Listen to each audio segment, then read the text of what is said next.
Thanks, Mike. And yes, that was purgatory. It's like, and the worst thing is I go back to Nepal most years and lead a trek, take clients back. And what they're doing in Nepal is for sustainability, they're turning everything into rock steps. It's like, wow. Yeah. Well, welcome everyone. As they say, attitude does determine your altitude. Life's a bit of a journey, and on my journey, I've had the odd pram. So I thought of the theme this morning as the accidental traveller, because it's those accidents in life that actually sometimes help define that journey. But it's also about the understanding that it's resilience in action. It's a word that gets used a lot, but I'm not sure that many people really understand it. So let's wander through that really. Oh, well, for any journey, you need to find a start somewhere, the origin. And in this case, we have to go back 55 years to a small high school in South Canterbury. A young 11-year-old turned up. It was New Zealand's first Form 1-7 high school. A young 11-year-old turned up, and like all 11-year-olds, he had a dream. Well, 55 years ago, there was really only one dream, you know, for boys. There was only one sport, and of course it was rugby. You need to understand that he was the skinniest little piece of whitebait you have ever seen. He crawled out of his first rugby ruck when he thought, oh, you know, there's got to be a safer sport than that. Well, here's Steve Lucky. Because he had that amazing thing called a mentor. And that mentor was his geography teacher, Bert. And Bert was a mountaineer. That young boy went home to his mum and said, Mum, I found a much safer sport. You know, I'm going to stand on the roof of the world. Well, of course, that 11-year-old was me. And that's when I started climbing, when I was about 12 years old. We weren't allowed to call it an alpine club until we got to fifth form when we were 15. Actually, when we were 16, three of us, Ross, Shane and I, we were on a geography trip to Aoraki Mount Cook. And we talked the teachers into letting us go and camp out on the Tasman Glacier, out on the terminal, near the terminal moraine for 3 nights, and we could study glaciology and the equilibriums and do some study. And that way the teachers could stay back at the Hermitage and have wine and cheese. Well, we didn't stay in that tent, of course. We went straight up the glacier, up Haast Ridge, across the Grand Plateau, up the Linda Glacier. We got within 100 metres of the summit of Aoraki Mount Cook on a school trip. Pretty sure you're not allowed to do that. No. Pretty sure we weren't allowed to do it then. But that's been so much of my life. You know, we have a saying in mountaineering is it's a really dangerous sandpit to play in. And so my rugby pitch, my rugby field became the vertical rock of the Southern Alps in New Zealand. My cricket pitch, you know, was the vertical ice of the Southern Alps. I was so lucky. By the time I was 19 years old, I had the boys' own job. By the time I was 19, I was a search and rescue mountaineer at Mount Cook National Park. Now, this is 1979. The 8 of us were probably New Zealand's first ever professional athletes. You know, it was just incredible. Just imagine way back then, it's your sport, your job, and your culture all wrapped up into one. And then as a bonus, you spent your whole time rescuing Aussies. Finally found a use for them. It was fantastic. You know? It's like, oh. I guess if you had a look at my commute to work back then, it would look a bit like this.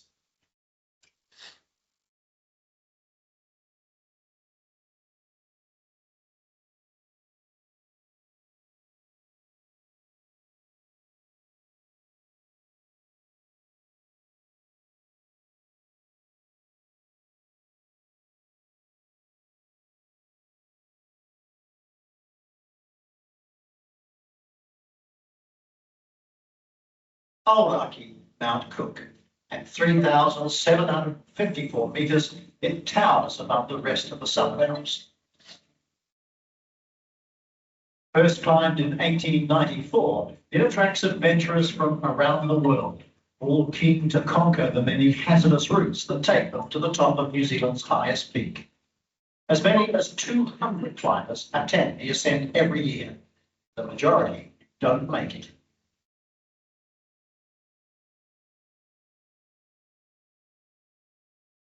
It's unforgiving. 60 climbers had died on its slopes.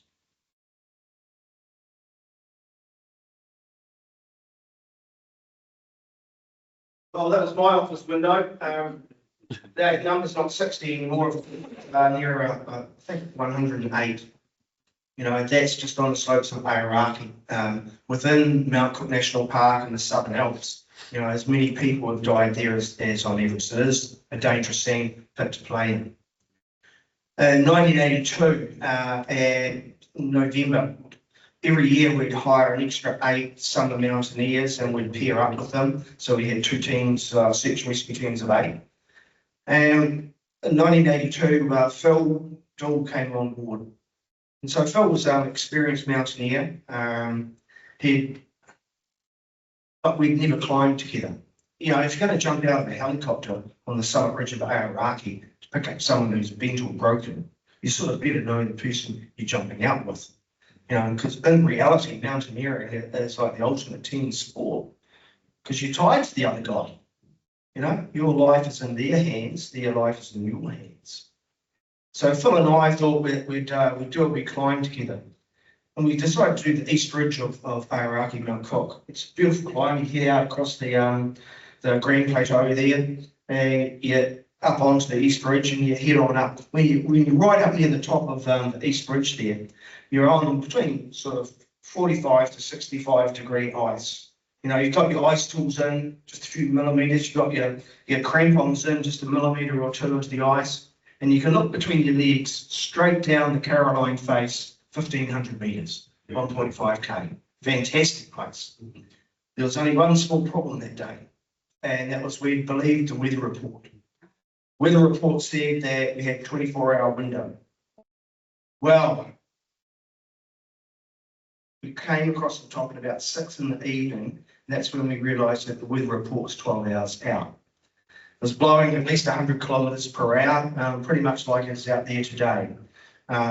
Big black clouds rolling in across the Tasman. We couldn't go down the way we'd come. It had taken us 12 hours of quite technical climbing to get up there. You'd be stuck out in New Zealand's biggest ice face in a storm. So we just had to go down between the sunlight and the shade there. Well, we stuck our nose over the top and we started moving down, and we didn't get very far. We got down to the shoulder there, just below Middle Peak. We were having to lie flat on our stomachs with our ice tools in, and the wind was picking your feet right up off the ground. As we all know, it's the wind in the mountains in New Zealand that kill you. You know, hypothermia. You know, it's minus 20 and blowing 150 kilometres per hour.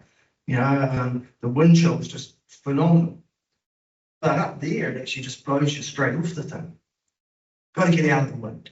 That isn't snow. That's all hard ice. So street, you can't go and dig yourself a snow cave. You have to take what you get. And what you get is a crevasse that's always there. It's called Middle Peak Bergstrom. Yeah.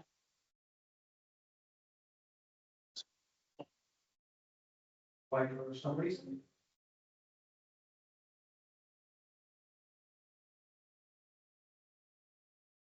Middle Peak Bergstrom. And the day that we got there was a hole about that big, and you crawled into.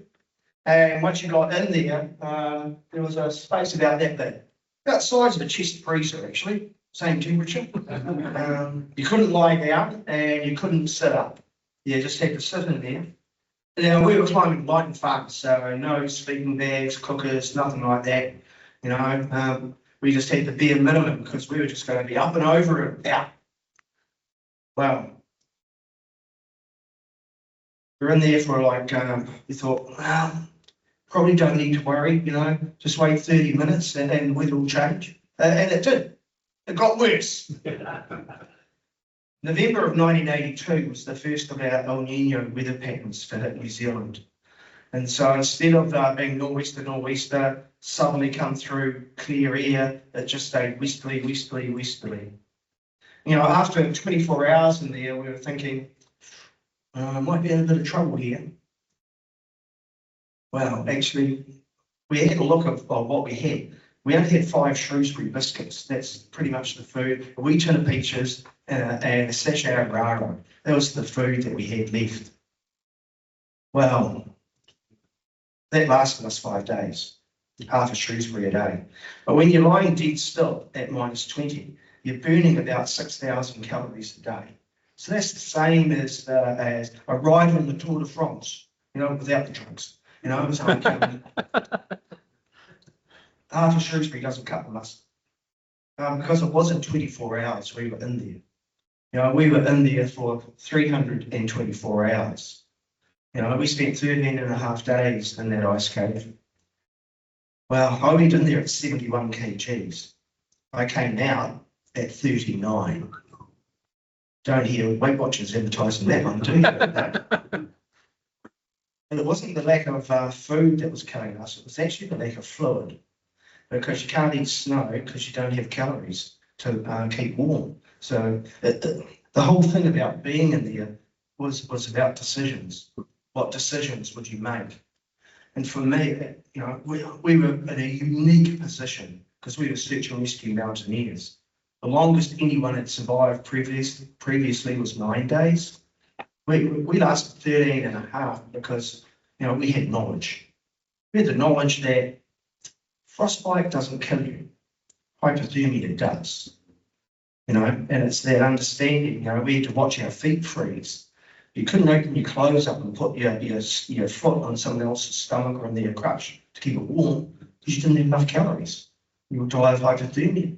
You can't eat snow because you don't have enough calories and you'll die of hypothermia.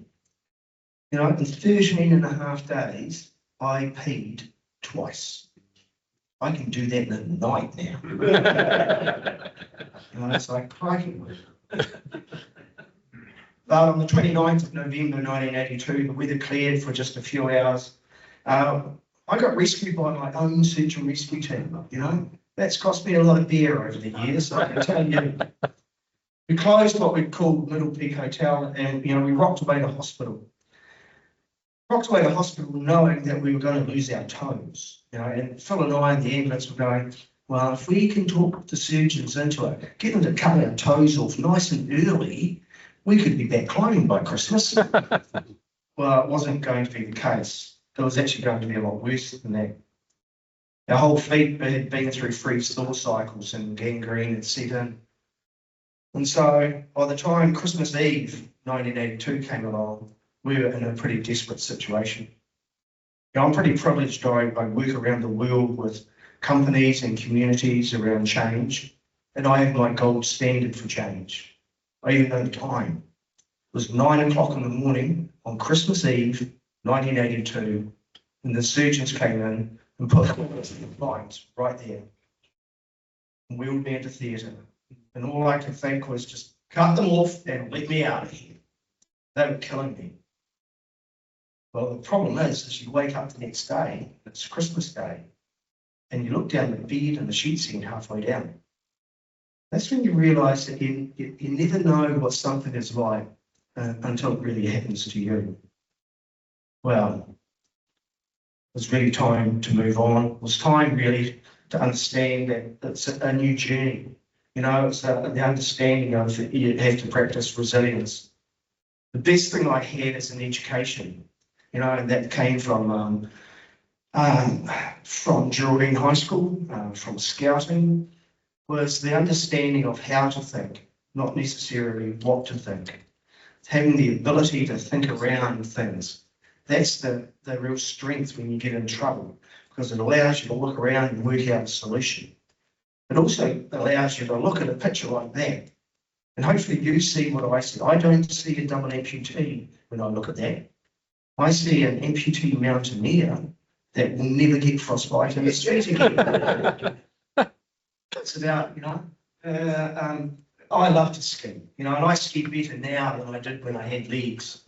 But the thing I never have to worry about anymore is I don't have to worry about that. You know, when I break a leg, it takes me 10 minutes to swap a bolt out, not 10 weeks in the plaster cuts, you know.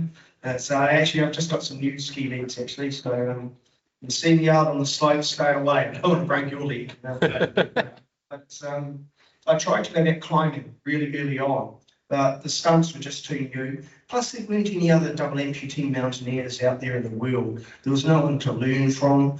So pretty much everything that Phil and I did, because he became a double amputee on that same day, we had to sort of work out for ourselves. And so I had a look around, but I was getting frustrated. So I sort of went back to what my other love was, and that was the bike. And so I had a look around the world and discovered Paralympic cycling. This is when I was senior winemaker at Montana Wines in Marlborough over a 10-year period through the 90s and into the early 2000s. So I had a look around the world and started competing around the world. And people were using like peg legs on their bikes, you know, they were carbon fibre, but they were still peg leg. Who rides? Yeah, good on you. We don't, if you've got a peg leg on a bike, you go, We don't do that, do we? We spin out circles, you know? And so I worked with Wayne Alexander, Cowboy. Cowboy built the last two Britain V1000s after John Britton died. And he built all of the world's fastest Indians for the movie, all the replicas, including riding them on a wonderful salt flat. A really innovative engineer. And we came up with the idea of a new type of leg, and this is the leg that we built. But the one thing we understood was that if you're going to do something like that, you really need to take it out and test it. You know, every car out there, it's got a bit of Formula One in it, you know. Every motorbike's got a bit of GP in it. And so I was privileged enough to get selected after 3 years of training and racing for the event that we had in Sydney, the Sydney Paralympics in 2000. And I was able to take those legs out onto the track and give them a whirl. Now we see a double amputee with no cycling experience, but has a jackpot for road cyclists until we're taking up the sport out there in the mountaineering activity. May have never spent 13 days in a snow cave in the Southern Alps, but now look at the beginning by Mount Everest.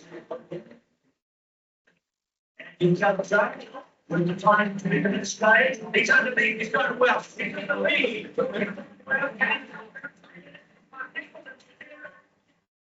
123.169, 0.2 seconds too bloody slow. Gold. Got to bring home New Zealand's first ever medal in cycling at Paralympics. So a bit of BHP silver.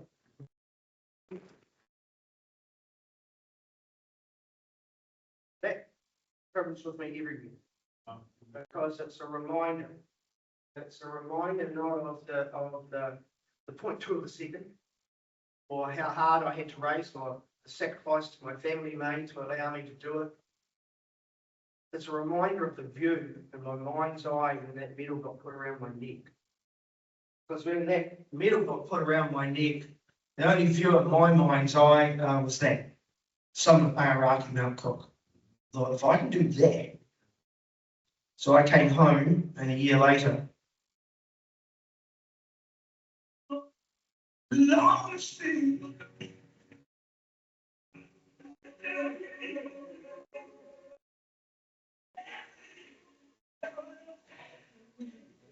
every time you've got the exit, you just think, oh, yes, absolutely. You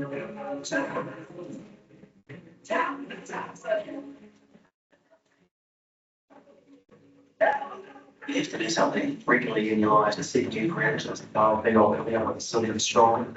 And with Farley's ambitions for doing more things, I think.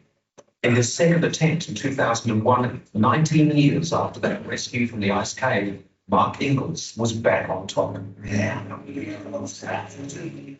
you do. You know, that's the thing that we all know. If you really want to step up, it's having that faith in yourself. But the view that I saw standing on the summit of Aoraki Mount Cook with Charlie that day, well, it was that.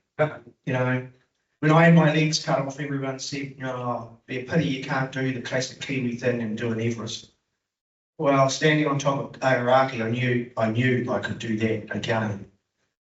It was very much, the dream revived. But you can't just rock up and do Everest. You actually need a climbing CV. Now, most of the stuff you hear about Everest is just not right. Okay, this year was probably the biggest year on Everest, and I think there were 400 permits on Everest. It's not thousands of people. There's generally around about 300 or so per year. You only get a window of about 5 to 10 days to climb, because the jet stream has to lift up off the summit of Everest. And so that's why you see, like in 2018, that picture of all the people queued up on the summit. Yeah, that was because for 3 days the jet stream didn't lift up, and 3 days of climbers constantly it up and got stuck there. And so what you hear on the media, it generally isn't right. Okay, but you do need a CV. And probably the biggest problem we have on Everest these days is apparently people lie on their CVs. Who would have thought of that? Who would have thought of that? Well, for me, I chose Choi Yu. It's the 6th highest in the world, 8,201 metres. And I was privileged to stand on the summit of that on my 45th birthday. And when the cloud cleared, you looked straight out at Everest right there. Took me another 2 years of organising to get ready. But Russell Bryce had always kept a spot on his expeditions to Everest for me, because he knew Inglis would turn up one day. And he's such a good mate, he only charged me 10% more than everyone else. But by 2006, I was there and ready to go. The climbers have spent a week preparing and are ready to roll, but for one, the challenge is unique. Mark Inglis has a handicap that would stop most people from climbing a flight of stairs.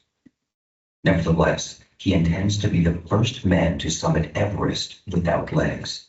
He's losing his voice in the thin air, but his new carbon fiber legs are working well. Oh, what the nonsense. Try and stand also. Huge advantage to be able to do this halfway through the day. Huge advantage. It's working pretty damn well. And that's why I wear my shorts. I never wear longs. Because what I have to do is I have to take my legs off probably 4, 5, 10 times a day and adjust the fit. Because if the fit doesn't work, then I can't make the carbon fiber foot work, Everyone looks at the carbon fiber foot and goes, oh, isn't that amazing? Well, that's only 10% of what I do. And thank you very much for your tax dollar.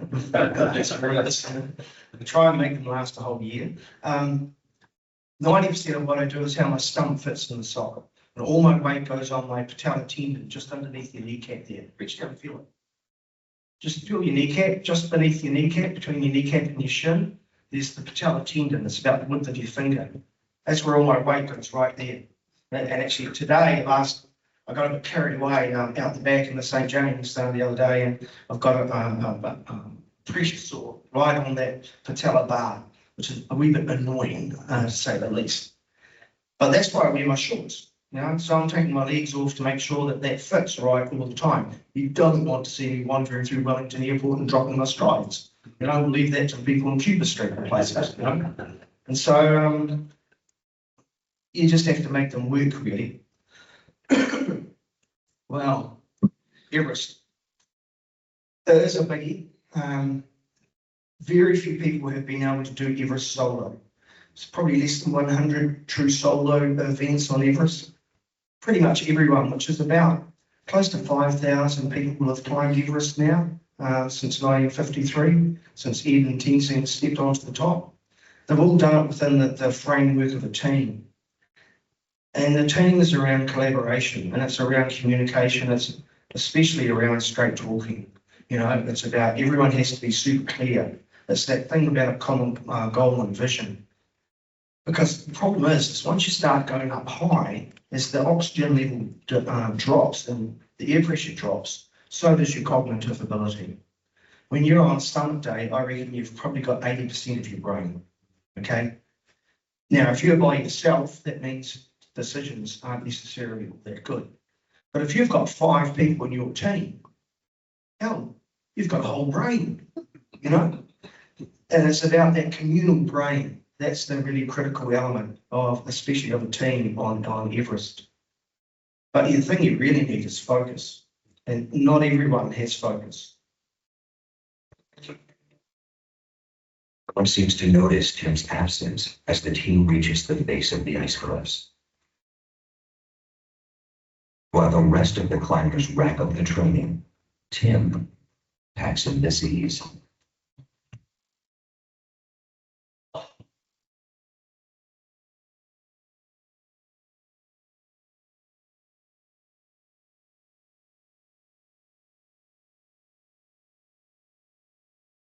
Big Tim was an American in our team, and Big Tim brought his ego along to the trip. Tim didn't think that he needed to train when we trained. He didn't think he needed to rest when we rested. Tim got out of sync with the team. Summer day, about probably 2 in the morning, we had to turn Tim around and send him back down. He was going too slow. He is completely out of sync with the team. Well, Tim came back the following year, did as he was told, and had an amazing Everest. Focus is essential up there. You know, they say once you step above 8,000 metres, it's the death zone. I prefer to call it the must-do zone. You know, and on Everest, on the north side, that's the 8,000 metre line there. I didn't do Everest from the way that most people do it, which is from Nepal. I did it from Tibet. I did the north side. South sides are much more straightforward, much simpler climbing, but you have to go through the icefall. People die in that icefall every year. You know, the first people to die in the icefall every year are Sherpa. I didn't want that responsibility. So I went to what we call the mountaineers side. About 10% of people climb Everest from the north. Some years it's even lower than that. It's technically much more difficult. It's steep, broken rock. If you above 8,000 metres, if you can't walk, you can't be rescued. You know, you can't just be easily carried down up there. It's a tough place. It's colder, it's windier, but there's no icefall. Every decision you make is your own, really. You start down at the Rombok Glacier, down at the base camp. Spend about 3 weeks going up and down, up and down, up and down, acclimatising, because it's not so much the lack of oxygen that's important, but it's the lack of air pressure and your brain swell and things like that. And once you get acclimatised to that, that's at 5,300 metres. You move on up to advanced base camp. That's at 6,400 metres. You spend about 2 weeks there. You can't spend too much longer because your health's going downhill like that. Okay, and so you have to pick the place where your acclimatisation is just about right, and you've still got enough strength. And then you have to know that in 5 days' time, the jet stream will lift up. And that's why we had a meteorologist based in Switzerland, that he could tell us what was happening. And we got a message to say, I think on about the 9th of May, saying that the jet stream will lift on the 14th, 15th and 16th of May. And so that's when we went for it. Yeah, go to Camp 1 on the North Col up to Camp 2, spend the night there, that's 7,300 metres. Camp 3, just below that must-do zone, was 7,900. Camp 4, you really can't stay a night there. There's just a tent. You just try and rehydrate with a bit of lukewarm fluids, because when it boils at altitude, it's only like about 40 or 50 degrees Celsius, you know. And then you strike off for the top. The real crux of that day really is the second step, that big prow in the centre there. Actually, Mallory's body is lying just pretty much in the middle of that. 1924, broke his femur. He's lying face down. Did he summit Everest? No one knows really. But you know, as Sarita always said, he didn't make it down. You know, it's a tough place really. And that's the crux really. It's the second step. There's 3 moves, one of them overhanging, that you have to do at 8,600 metres at minus 50 degrees Celsius. You actually can't wear enough clothes to stay warm up there. because you're having to move the whole time. So if you wore the clothing that you wear in Antarctica, you'd probably end up sweating, and that'll kill you. So it's you have to just keep moving. There's the vertical ladder that was put in by the Chinese in 1975. That's when this route was formally pioneered. When you stand on top of the ladder and look down, you look down the couloir going down the north face, and they call it Rainbow Valley. Because when you look down on the way down, you look down and you see all the coloured down suits of all the people that have fallen down there. It's a great place. They say if you can stand on top of that second step, Everest is yours if you're tough enough. I was privileged to stand on that second step and take a few more steps. 90 minutes ahead, Mark Inglis conquers the last difficult traverse before the summit.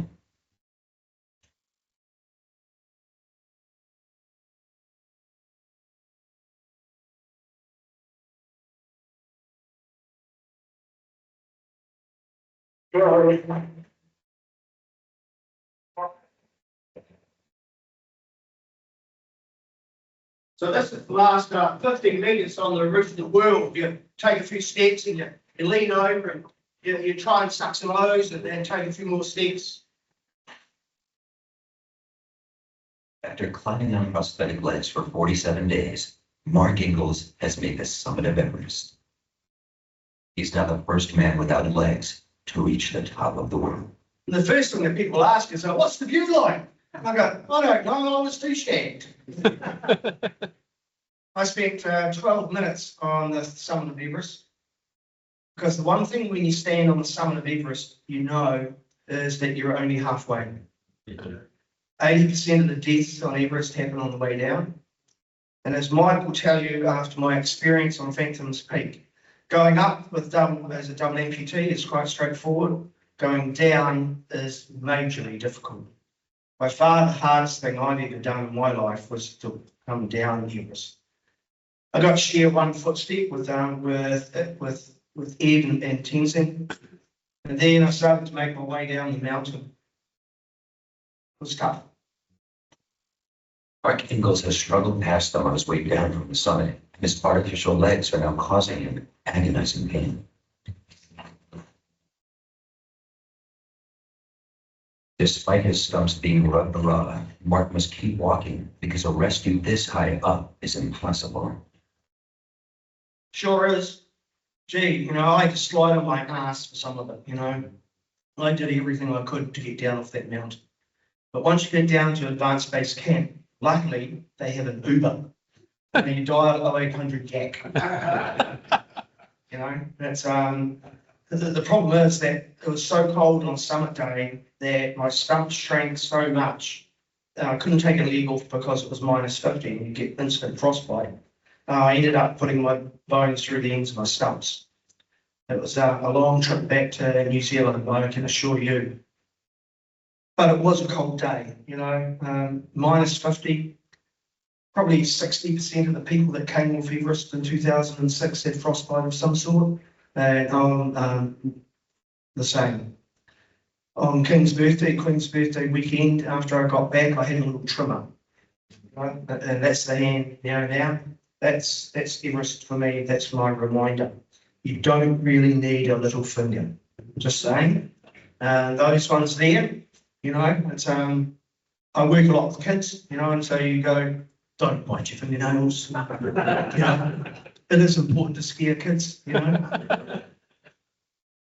To be fair though, probably the thing I miss the most is that my inability to engage in road rage now, because that really doesn't offend anyone. It's like, come on, really? Come on. Yeah, I tried HCC for that one, but they weren't so keen. Yeah. So that's the reality of my decisions. So much of life is choices and the choices we make, and we have to live with those choices. Not everyone has the choices, the ability to choose. Now, this is Tile, he's a Tibetan Sherpa.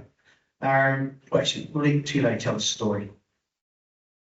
Before leaving base camp, Mark has some unfinished business. Nice to see you. See you again. On a previous training climb in the Himalayas, Mark met Tile. and I are about the same age. We lost our legs in the same way. We both lost them through frostbite 20 odd years ago. The difference is that he's been walking around on his knees for 20 years. As his old friend smiles in disbelief, Mark fits him up with a second chance. This is our one strong man. If anyone can do it, yeah, I think it's Tilly could do it. So that's the first time we split up in 20 years. Look at that very tall man.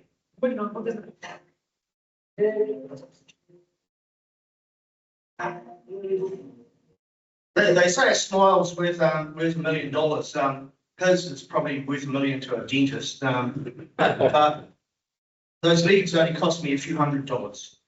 You know, and it was that understanding that it doesn't take much to really help change a whole life.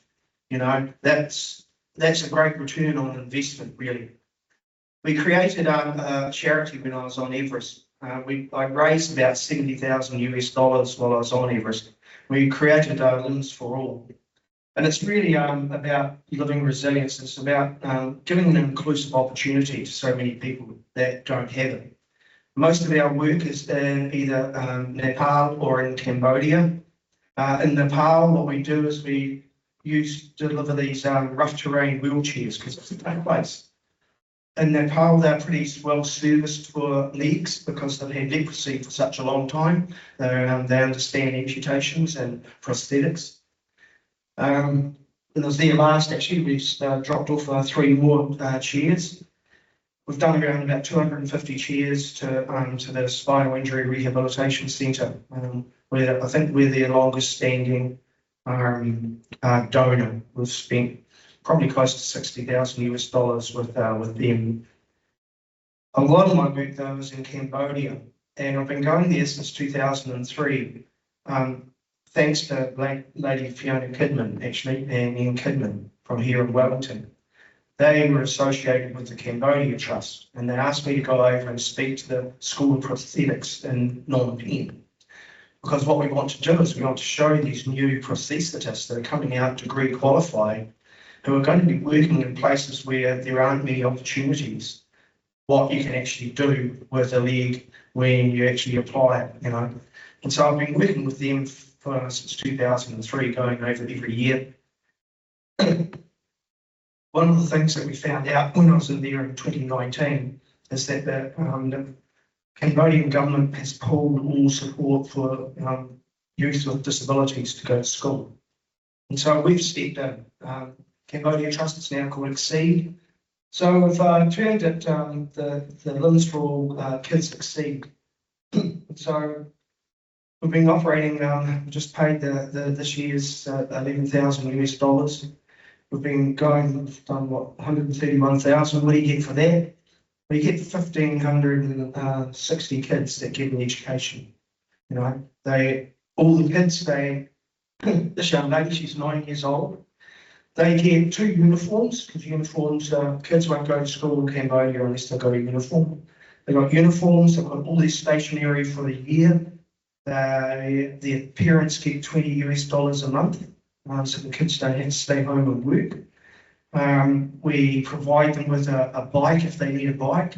In this case, the granddad, he didn't have a motorbike or anything, so we brought him a bike with a kid's seat on the back of it so he could take it to school. And we said, how's that? Everything okay? And she said, I want a bike of my own. So we got her a bike of her own. When I was there just recently, I met up and gave her the current year's support pack. That certificate there is top of school in her first year. These kids understand that education is their survival mechanism. They can't really have a life unless they really have an education, you know. In some cases, it's not the kids that have a disability, but in this case, it's their dad. So their dad has no arms and no legs. They're blown off, not by landmines, but electrocution, which happens really commonly over there because people were always trying to steal power. If you've ever been in Asia and seen the power poles with all the wires everywhere, These are the last two of his family of five that we've been put through the education. This young lady here, she's been in our program for many years, and she's got a bone spur, which happens with young people with amputations. Their bones outgrow their stumps, and they need to have them resected. And so she wasn't going to school because she didn't want to be carried around. So for $400 we got her the operation. That would cost you probably 40,000 New Zealand dollars, if not more. Crikey, I had to get 2 stitches in my dog's leg 2 nights ago, and that cost me $1,000. So amazing, it's incredible. People ask what inspires me, and I always go, it's the people that just get on with life. I was there the day that young lad got his legs for the first time. Second step in his life, straight into that football. Sri Han, she's no arms, no legs. That's tetraamelia, very common in Cambodia due to the DNA damage from Agent Orange coming down through the generations. She's being pushed around in a shopping cart, but look at the smile on her face. Well, we've been privileged to work with her for about 7 or 8 years now. She came top of her class at high school in Battambang, and she's now just about to start her 3rd year at university. She came top of journalism and marketing last year at Phnom Penh University. Now we've just brought her a new laptop. If she can do that with a pen in her mouth, we can really do anything. And lastly, this chap here, this is from Kerala in southern India, down the kitchen. And I thought he was a beggar, and I went and brought some food, some samosas, and gave him the samosas. He went, "Thanks, mate. Are you a Kiwi or an Aussie?" Turns out he was a railway worker, so he unfortunately came to the poor man. Being in India, there's no ACC, insurance or anything, lost his job. He would have been a beggar, but he had a knack for languages. He's gone out and learned all the languages of Asia and Europe, and he interprets what's happening down there. Amazing to see what he can do. I guess the challenge, I don't need to put this challenge to you because I'm preaching to the converted here, because I know who you inspire, and that's all the boys and the new leaders. Just before I finish, time for a couple of questions before I sign off. So if anyone's got a question, I used to be a winemaker for 10 years, so I can take criticism.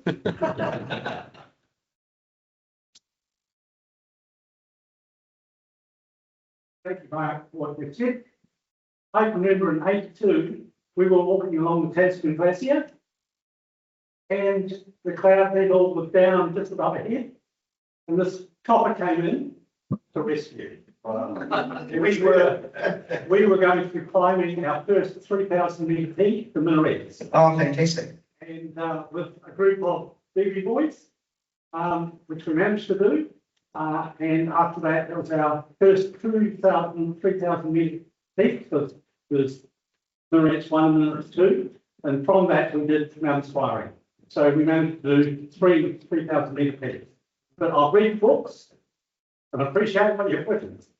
And it's marvellous to hear you today and what you've done. Oh, thank you. Thank you. Yeah, and well done. The Minarets are a lovely peak. Yeah, a beautiful climb. One thing that people are quite too chicken to ask is, yes, I can be any height I like. I've been doing a lot of work out the back of the St. James. I'm the trail manager for the Great Ride out there. We're preparing to do a whole bunch of new track projects out there. So I'm out there working on the tracks a lot. So I've got my trekking legs on at the moment. And so that has me about that much shorter than my dress up legs, And so I can be any height I like. One thing I learned was that when you come down like this, it's like engaging a 4-wheel drive, okay? The other thing I've learned is that when you're up there, it's an awfully long way down after a few miles. So it's the ability to just change it, In many ways, double amputees are much luckier than single amputees because we don't have the hip problems, the knee problems of having an asymmetric body, where we dribble out both sides of our mouth, as they say. I'm going to be around afterwards, so if anyone's got anything else, feel free. Just some final thoughts from me. Everyone talks about resilience, and it is that definition up there.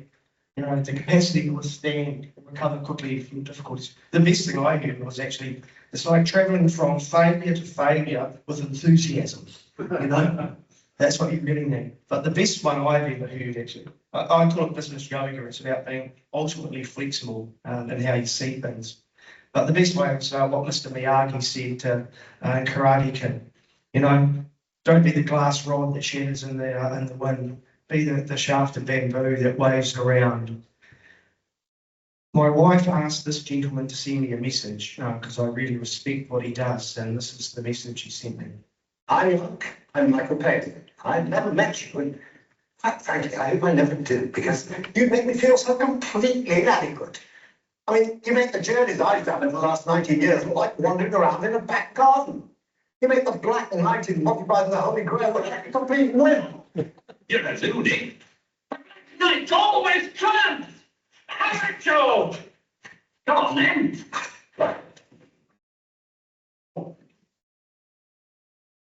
What?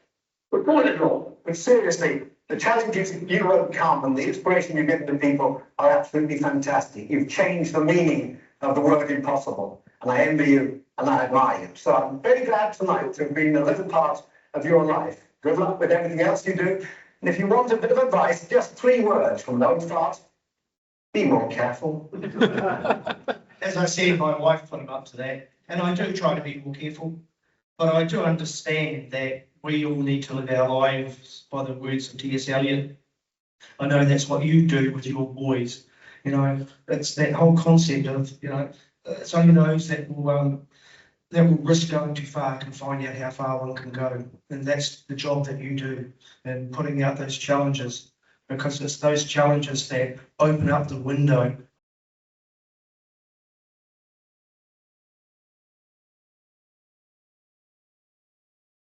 to mountaineer, because I don't have any legs, but I can be the equal of any mountain I choose.